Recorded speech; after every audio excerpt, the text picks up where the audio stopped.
All right, let's talk about Pluto. That icy world way out at the edge of our solar system that sparked a huge cosmic debate.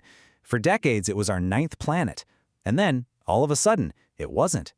And you've got to understand, this was a huge deal. I mean, for generations, every single textbook, every classroom model of the solar system, it had 9 planets. But then, back in 2006, scientists made a decision that basically rewrote our map of the cosmos. And officially, Pluto got demoted. So, what happened? Really? Why did Pluto get kicked out of the Planet Club? That is the big question, and that's exactly what we're going to unpack right now. To get to the bottom of this mystery, we've got to go back and look at the rule book. We need to see what it even means to be a planet, and how those rules have actually changed over the years. So get this. For 76 years, Pluto was a card-carrying member of the Planet Club. No questions asked. It was discovered way back in 1930 by an astronomer named Clyde Tombaugh. He was actually looking for this mysterious planet X that scientists thought was messing with Neptune's orbit. And then, in 2006, just one meeting and boom, everything changed. All right, let's dive right in. To really get why Pluto got the boot, we have to travel back in time and look at the rules that were in place when it was first discovered, way back in the 1930s. The criteria were pretty simple back then. Basically 2 things. First, an object had to orbit the sun. Check! Pluto does that. Second, it had to be unique in its location, not just another rock in a giant field of similar rocks. And at the time, everyone thought Pluto was flying solo out there. So, easy peasy, it was in. But here comes the plot twist. As our telescopes got more and more powerful, we started to realize something. Pluto wasn't alone out there, not even close. In fact, it turns out it lives in a really crowded neighborhood. And that neighborhood has a name, the Kuiper Belt. The best way to picture it? It's like the solar system's attic or a junkyard. It's this massive ring of icy, leftover bits and pieces that never quite got together to form planets. And Pluto, well, Pluto's just one of thousands of objects floating around in this thing. It's not even the biggest one, just the one that happened to be the brightest and easiest for us to spot first. So this discovery forced scientists to rethink everything. In 2006, the International Astronomical Union sat down and updated the rulebook. Okay? Rule 1. Still got to orbit the sun. Check. Rule 2. You need to have enough mass, enough gravity, to pull yourself into a nice, round shape. Pluto does that, so check. But then they added a third rule. And folks, this is the deal breaker. A planet has to have cleared the neighborhood around its orbit.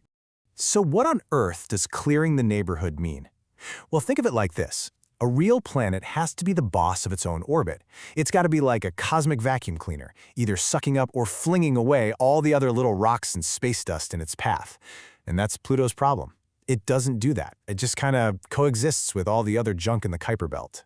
And if you need more proof that Pluto is just different, just look at his orbit. It's totally weird. While the other planets cruise around in these nice, flat, almost perfect circles, Pluto's path is this big, long, stretched-out oval. And it's tilted by a whopping 17 degrees. It's so weird that for part of its 248-year journey, it actually ducks inside Neptune's orbit. Wild, right? Okay, now here's where the story gets really, really cool. Get this. In the exact same year that astronomers were busy demoting Pluto, NASA was launching a spacecraft called New Horizons. Its mission? To fly all the way out there and see this distant world up close for the very first time. Before New Horizons got there, the expectation was, well, pretty low. Scientists pretty much thought Pluto was going to be a simple, frozen, and geologically dead world. Just an inert ball of ice and rock at the edge of the solar system. Oh man, were they wrong. I mean, so wrong. What New Horizons discovered when it flew by in 2015 was a stunningly complex and active world. It was a total shocker, and one of the most mysterious places we've ever seen. And to really wrap your head around how incredible this is, you have to appreciate just how cold it is out there. We're talking negative 229 degrees Celsius. That is so mind-numbingly cold that nitrogen, the very gas that makes up most of the air we're breathing right now, is frozen into solid ice. And in that deep freeze, look what we found.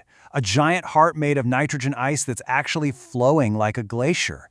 We found ice volcanoes, cryovolcanoes, that spew an icy slush. We saw a surface that's so active it's wiping away its own craters. It even has a thin atmosphere. This is not a dead world. It's geologically alive, which is something nobody thought was possible so far from the sun's warmth. On top of all that, Pluto's relationship with its biggest moon, Charon, is, well, it's strange.